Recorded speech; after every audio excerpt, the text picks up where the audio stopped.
starting a band, one thing to consider is the leadership structure of the band. There's a variety of types of governance, as history has shown, and some are better than others. But one thing history has continually shown, and that we have learned once again recently, is that democracy is objectively awful. Yep. Yeah. If you want to get things done, your band cannot be a everybody has equal vote system. I mean, it theoretically could be, it's worked before, but it's not efficient. It's also not like conducive to the best running of the band, because a certain group gets what they want, and anyone who isn't in the majority group doesn't get what they want. So a democratic governing of a band is a good way to foster resentment and rivalry within the band. Mm-hmm. Well, because there's cases of people in bands, some members blatantly care about bands more than other members, and that's okay. Mm-hmm. There's different levels of commitment, and that's okay. Everybody can't be committed to 100%, or else there's going to be fistfights every practice. But you need to set aside who sometimes, the order of operations of if one person's writing most of the stuff and doing that, their vision matters slightly more, but they might not want to assert it.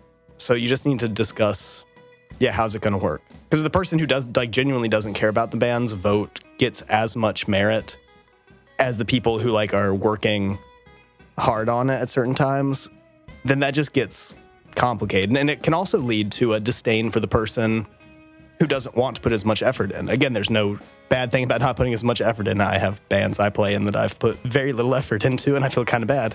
But that's what when the person's in. Because if one person's doing less, the other members who are doing more might get pissy at them because they still have the same say, but they're not doing as much, if that kind of makes sense. It's protective, I feel, for everybody in a band to just know the flow. Yeah. I mean, rule number one, be transparent about how authority works in your band. As far as the actual structure, we can look to philosophy for a number of ways of ruling a society. Some popular ones, there's the philosopher king method favored by Plato. This is the one that's very common in bands. The person who's generating the most creative material, who is the driving force behind the vision of the band, is the one who gets all the say. And that's the authoritarian mode. You can also have something more resembling a republic, where there's a handful of band members that people put their faith behind, and kind of their say is weighted by how much people identify with one of two or three members of the band who are, once again, propelling this creative vision. And then maybe the anarchist equivalent is a consensus model. Any dispute in the band can only be resolved by total consensus, which does have to involve compromise. It's not like everyone's going to get their way all the time. But if you're not getting your way, you need to know why you're not getting your way. And that's another function of just trust, honesty, transparency. Yeah. A lot of bands, I feel, are uncomfortable discussing authority within their own band because they're on a anti-authority trajectory. But no, it's your anti-main authority. True anarchism is going to lead to destruction. Cap. Hey. You're talking to an anarchist. I know. Be better at anarchy. That's why I chose that one. Structured stuff works, but that's the microstructure. You have your micro groups of different people with their different things that they're doing. If you say everybody, we need to all 100% agree on every element of everything, just nothing happens. Nobody ever agrees on everything. It just gets complicated. There are some bands who can make it work because they're hit that miracle moment of all on the same page, all with the same zoning in.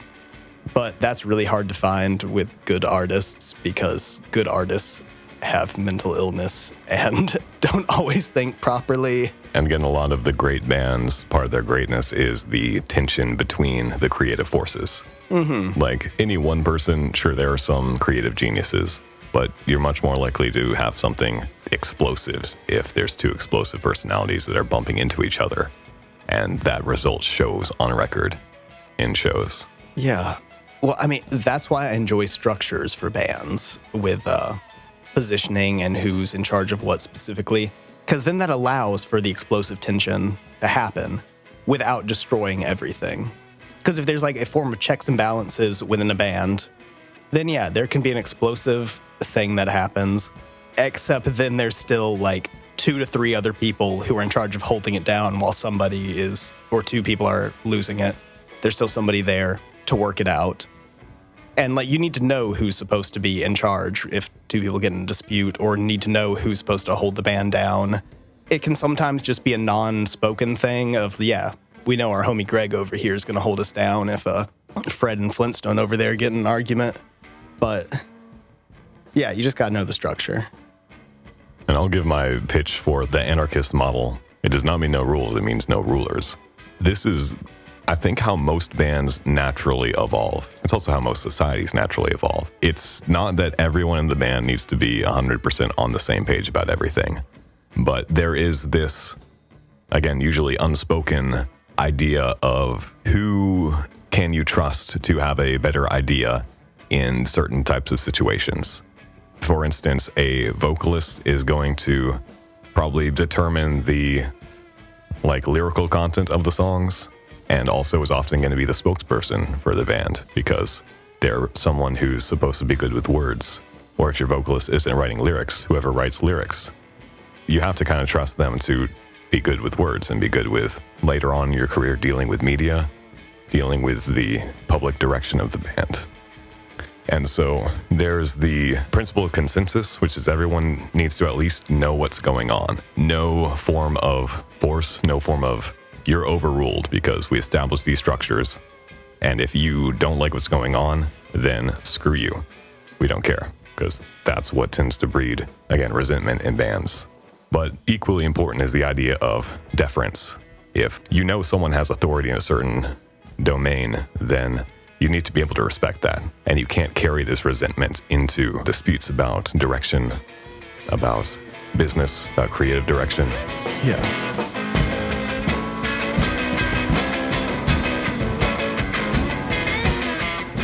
I want to discuss the concept of kicking people out of bands, because I've personally never greatly felt a need to get rid of a member of the band if you form the band correctly.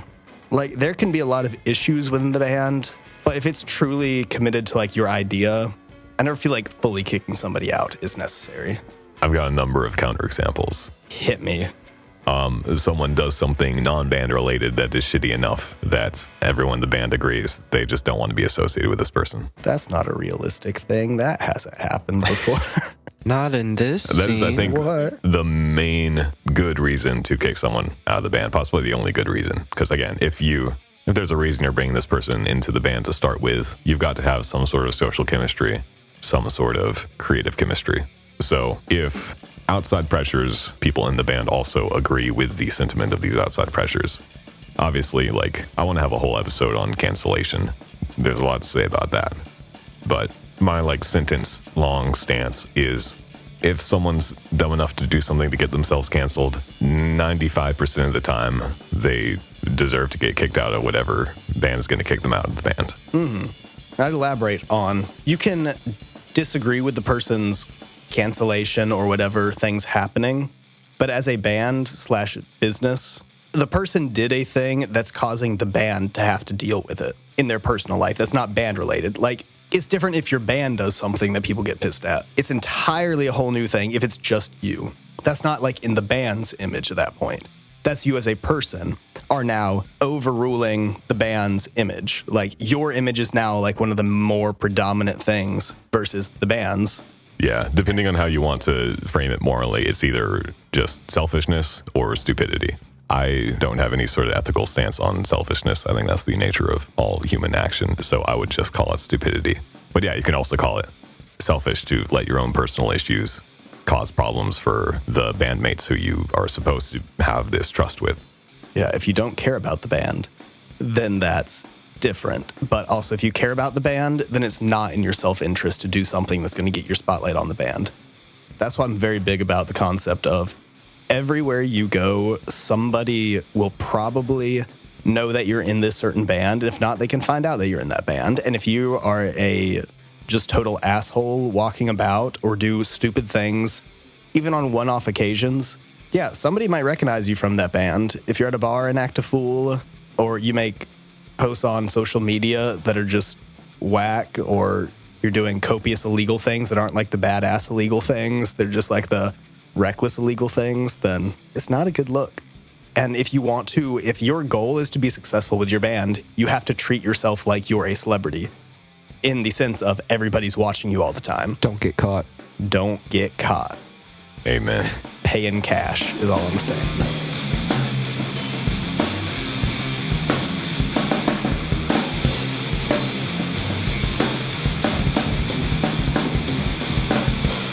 Artistic ownership.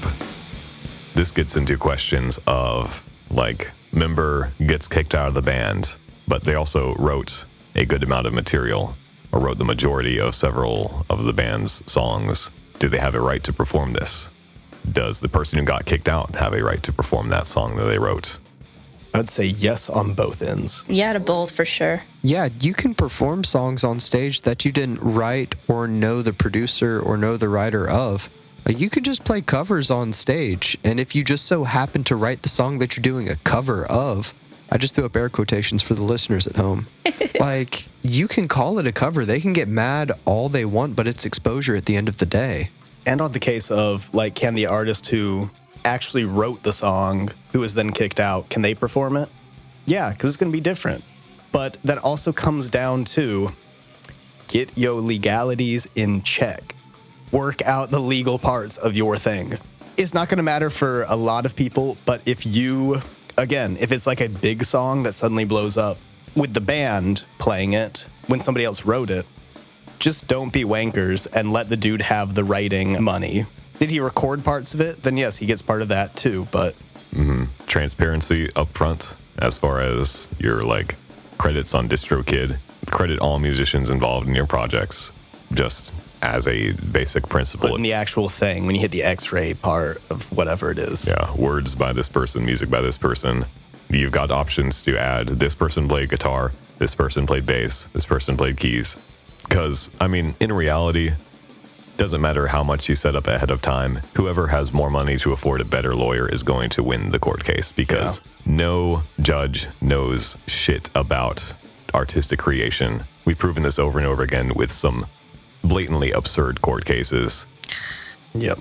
Yeah. I'm glad we've got a whole circle jerk right now of people who don't believe in intellectual property, because just abstract, philosophically speaking, I agree. There is no justification. If you can play cover songs and feel like a normal human being, then you shouldn't feel bad about playing a song written by someone who's no longer in your band, or you shouldn't feel bad about playing a song that you wrote for a band that you're no longer in. We were talking about this earlier. What makes bands special is everyone in the band agrees this is far beyond any individual person. This is probably far beyond the human organism, human society. Art is its own thing. It has its own will to power. It's going to strive to extend itself. And if you're not willing to serve great art, regardless of whatever your ideas of ownership and rights are, then I just don't think you think enough about art. Right. I mean, I also think we've, like, seen so many different ends of the spectrum in, like, this music scene and other ones that I've seen, right? Like, I've seen people deal with band breakups or kickouts in a whole variety of really stupid ways. So obviously I can't presume that everybody's emotionally and, like, mature enough, but I guess, like, these are things that you just know that when you, like, form a band, similar to what Connor said, it's sort of like the art is something that is above humanity. In an ideal world, you break up, you have whatever differences, you can say, fuck you, you're worthless, you're a piece of shit. But at the end of the day, we collaborated on this thing that has nothing to do with you individually or me individually. So it is an object that is relinquished to the universe now and belongs to neither you or I and all of us at once.